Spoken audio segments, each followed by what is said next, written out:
Et pourquoi j'y arriverai pas? Parce que c'est moi qui veux. Si je veux, je peux. Et mon papa et ma maman, ils m'ont mis là, à la... Voilà, c'est pour ça qu'à 52 ans, j'ai créé ma société de chapeaux. Parce que je voulais être dans la mode quand j'avais 15 ans, moi. Et je dis aussi que tous les rêves se réalisent. Tous les rêves se réalisent, c'est une petite phrase qui fait du bien à mon cœur. L'impossible est possible et à venir, ça fait du bien à mon cœur. Je me dis ici et aujourd'hui, eh ben, disons que je parle d'une utopie. Ben oui, mais dans 20 ans, est-ce que cette utopie sera encore une utopie? Peut-être qu'en ce moment, nous semons des graines pour construire un monde meilleur. J'ai envie d'enlever le peut-être. Je veux rester modeste, mais en tout cas, mon désir à moi, c'est que petit à petit, nous soyons de plus en plus nombreux à regarder d'une façon positive le corps, le cœur, l'esprit, pour marier ces trois parties de moi-même et avoir énormément de gens dans l'amour et l'estime de soi-même. Donc, je vais beaucoup m'occuper de mon enfant intérieur. Cet enfant intérieur m'a créé un mental qui me joue des tours. Si je souffre de la blessure de l'humiliation, je reprends cet exemple, puisque je l'ai pris tout à l'heure. Je souffre de la blessure de l'humiliation et je pense ne pas être capable de. Je rêve, allez, d'être contrôleur de train. Hier, j'ai rencontré une contrôleuse de train, alors en place. Hein. Elle faisait son travail, mais c'était un bonheur. Un bonheur de voir cette jeune femme.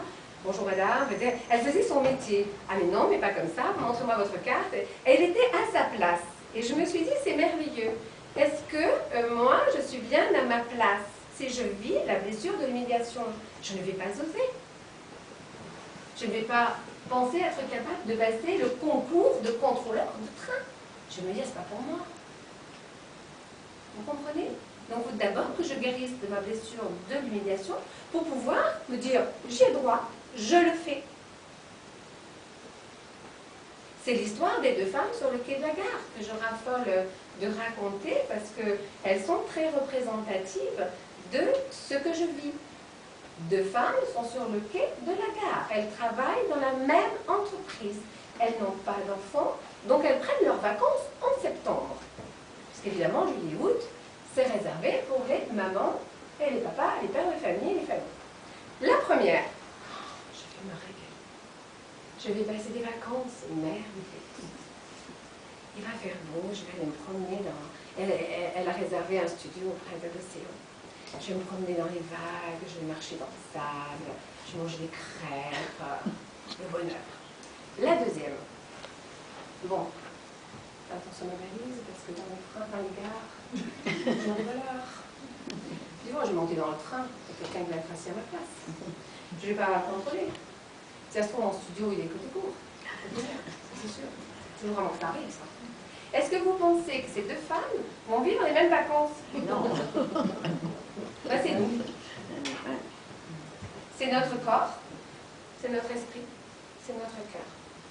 Alors, on est un peu les deux. Hein. Bon, moi, je suis plutôt de ce côté-là maintenant, parce que j'ai quand même beaucoup travaillé. Et j'ai plutôt tendance à regarder toujours le cadeau qui se cache derrière un événement.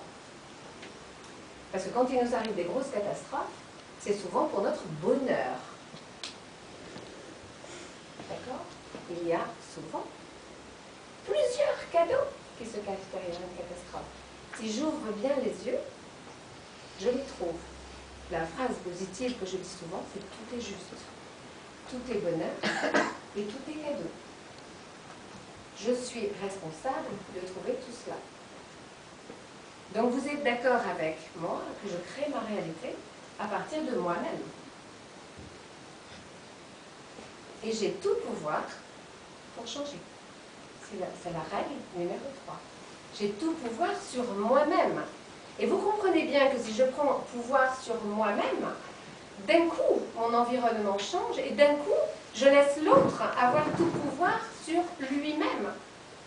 Et un enfant qui a tout pouvoir sur lui-même est un enfant ouvert, qui va mettre son petit créateur et ses petites stratégies d'enfant au service de lui-même.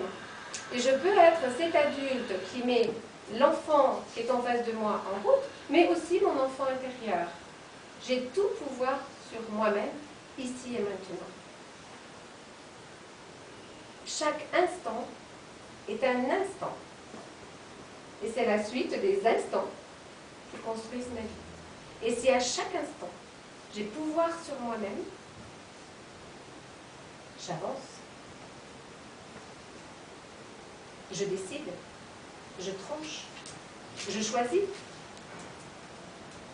Et je choisis l'excellence, puisque je suis avec moi-même en harmonie complète.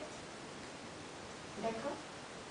Voilà. La règle numéro 4, évidemment, c'est j'abandonne tout jugement, toute ironie, tout sarcasme et tout humour déstabilisant sur l'autre et sur moi-même. Comment puis-je être dans l'amour et l'estime de moi-même si je dis à quelqu'un, non, ma pauvre chérie, mais t'es nulle. Ou alors, allô, tu sais, j'ai vu Patricia, hein, t'as vu ce qu'elle a encore mis aujourd'hui, mais ridicule. Je ne suis ni dans l'amour, ni dans l'estime de l'autre, ni de moi. Je perds du temps. Je perds de l'énergie.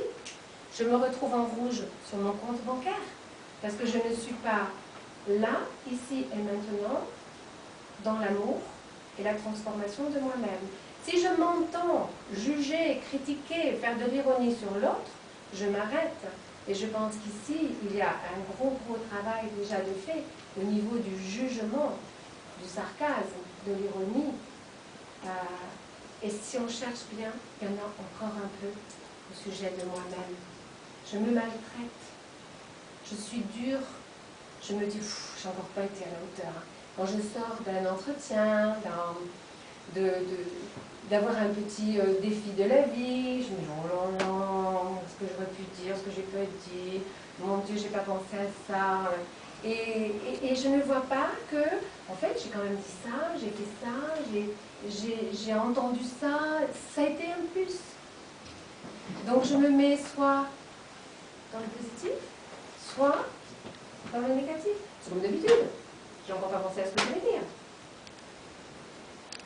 Voilà.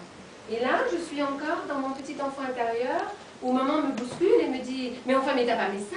Mais il fallait mettre ça aussi quand je lui montre ma composition d'histoire où j'ai oublié la date de la mort de Louis XIV. Enfin, mais je te l'ai fait apprendre, mais tu ne le sais plus. » Et donc, je suis encore traumatisée de ce qu'il faut faire et de ce qu'il ne faut pas faire. Alors que si je suis là, tout est juste, tout est bien. J'ai fait le meilleur, j'ai donné le meilleur, j'ai pris l'excellence du moment et j'ai été au plus juste avec moi-même. C'est une attitude qui est complètement différente et qui vient de moi-même.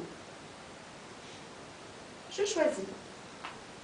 J'abandonne jugement, sarcasme, ironie et je me mets du côté de l'amour et de l'excellence. Parce que, c'est la règle numéro 5, toute transformation se fait avec amour. Si je dois changer quelque chose, j'ai le choix. Je peux faire comme avec les régimes, un contrôle, hein, attention, hein. Là maintenant, ça tu pipes plus, hein. Tu te tais là, tu fais comme ci, comme ça, tu bouges plus. Là tu fais un sourire, là tu te tais, là tu te lèves, là tu t'assois. C'est un petit peu ce qu'on faisait avec l'éducation des enfants au siècle dernier, non, il y a 2 siècles, où il y avait le martinet, la triple, les enfants se levaient d'un seul cœur quand le proviseur rentrait, ils s'asseyaient tous quand on leur disait de s'asseoir. Aujourd'hui, les personnes plus anciennes sont un peu choquées parce que c'est plus relax. Hein, en 68 a beaucoup changé les choses. Les enfants sont quand même toujours les mêmes. Et ils ont en apprentissage de règles moins rigides. Il y avait beaucoup d'hypocrisie, de rébellion qui naissait dans le cœur des enfants parce que c'était trop. Donc on est allé un petit peu trop vers le laxisme, hein, les pieds sur la table, etc. Quelquefois on voit des films très laxistes. Et là on est en train de revenir à un juste milieu où chaque enfant se prend en gestion, en autonomie et arrive à donner le meilleur de lui-même. Alors moi, où est-ce que je me mets pour être au meilleur de moi-même, sans être dans l'hyper-contrôle, qui est de la maltraitance, sans me laisser aller, qui est de la maltraitance aussi, puisque je suis laxiste et que je ne suis pas dans l'équilibre. en disant, avec bienveillance, qu'est-ce que je fais pour moi-même aujourd'hui pour me transformer avec amour. Parce qu'un enfant que l'on complimente est un enfant qui se passionne pour grandir. Et mon petit enfant intérieur aussi. Si je lui dis, oh là là, c'est bien ce que tu as fait aujourd'hui, il va continuer à se transformer. Exactement comme l'enfant que je vais avoir en face de moi, même s'il a fait 40 fautes d'orthographe, que je lui dis, oh là là, dis donc, aujourd'hui tu as écrit correctement ça, tu as fait ça, tu as bien sauté les lignes, tu as bien écrit, etc. Et après, je vais arriver à ce qu'il peut améliorer. Tu as encore fait 40 fautes, mon pauvre Jules, mais je ne ferai jamais rien avec toi. Alors là, le pauvre, ça c'est sûr qu'il va s'éteindre. Eh bien moi aussi, je suis pareille. Je me transforme avec amour, c'est-à-dire que le soir, quand je vais faire mon petit bilan de journée, je ne vais pas me dire, bon tiens, j'ai encore oublié de téléphoner chez le dentiste, j'ai encore oublié ça, j'ai pas fait ça, ça vient. Je vais dire, j'ai fait ça, c'est bien. Demain, je mets au programme ça. Hein? Et j'enlève les, il faut que je, etc. On va en reparler. Et je le fais dans l'acceptation de tout ce que j'ai vécu jusqu'à ici et aujourd'hui. Parce que si je passe mon temps dans le regret, je ne suis pas dans l'amour. Si je passe mon temps dans la rancœur, je ne suis pas dans l'amour. Où est-ce que j'ai la source de la rancœur et du regret? Souvent, dans mon enfance, c'est mon petit enfant intérieur qui n'a pas reçu ce qu'il méritait, qui se révolte. Ben oui, mais si je passe mon temps à me révolter, je ne vais pas avancer. Parce que je reste coincée à un moment de ma vie. Et je ne suis pas dans moi-même. Je vais m'occuper, je vais couper la intérieure et je vais décider que la grande magie va être le papa, la maman de la petite magie. Et ça va se faire à l'intérieur de moi-même. Là, je suis autonome. C'est pour ça que la 6e règle, je suis ici et maintenant, et j'accepte, et la 7e règle, j'accepte ma vie et mon passé, sont très importantes. Parce que ça me met autonome. Sinon, je suis attachée à mon passé. Et je ne peux pas être dans l'amour de moi-même et l'estime de moi-même. Pourquoi? Parce que je n'estime pas mes parents et je n'estime pas mes grands-parents qui ont fait tout ce qu'ils ont pu. Est-ce que vous croyez que ça a été facile pour mes parents? Est-ce que vous croyez que c'était facile pour mes grands-parents? Ils ont vécu leur traumatisme. Et maintenant que je suis adulte, je peux le regarder avec amour et bienveillance. Et dire, ils ont eu le courage déjà de me donner la vie. Je les remercie. Ils ont accepté que je les choisisse pour venir planter ma graine et arriver sur cette terre. Et grâce à eux, je suis là, en face de vous aujourd'hui. Tout est juste. Tout est bonheur. Tout est cadeau. Merci papa, merci maman. Si je fais ça, je coupe avec énormément de stress, d'angoisse, de rancœur, quelquefois même de haine, de jalousie. Ça, c'est un travail. Hein. Sinon, le mental me joue des tours et mon compte bancaire est en rouge. Parce que je suis là-bas, donc je ne suis pas ici.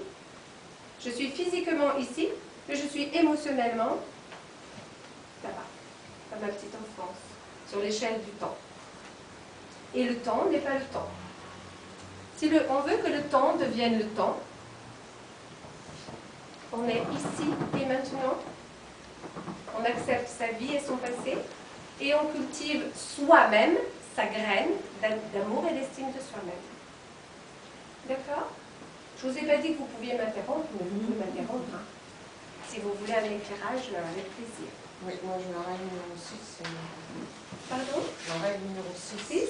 C'est j'accepte ma vie et mon passé, tels qu'ils sont. Et la 7, c'est je suis ici et maintenant, là, au bon endroit. Donc elles se mélangent toutes les deux par rapport à mon système familial de naissance, puisque nous avons deux systèmes familiaux. Nous avons le système familial de notre naissance, là où nous avons grandi, et puis un jour nous sommes partis de notre système familial de naissance et nous avons créé notre propre système familial avec un mari, un compagnon et des enfants. Ben oui, mais souvent on est là, mais aussi aujourd'hui j'ai mis une jupe droite, c'est pas facile. On est un pied dans le système familial de naissance et un pied dans le système familial de création. C'est très inconfortable. Donc la règle 6 et la règle 7. Si je suis ici et maintenant, je ne peux plus avoir le pied là, dans le système familial de création. Et c'est là qu'il y a le travail pour l'enfant intérieur. Mon enfant intérieur blessé, il reste coincé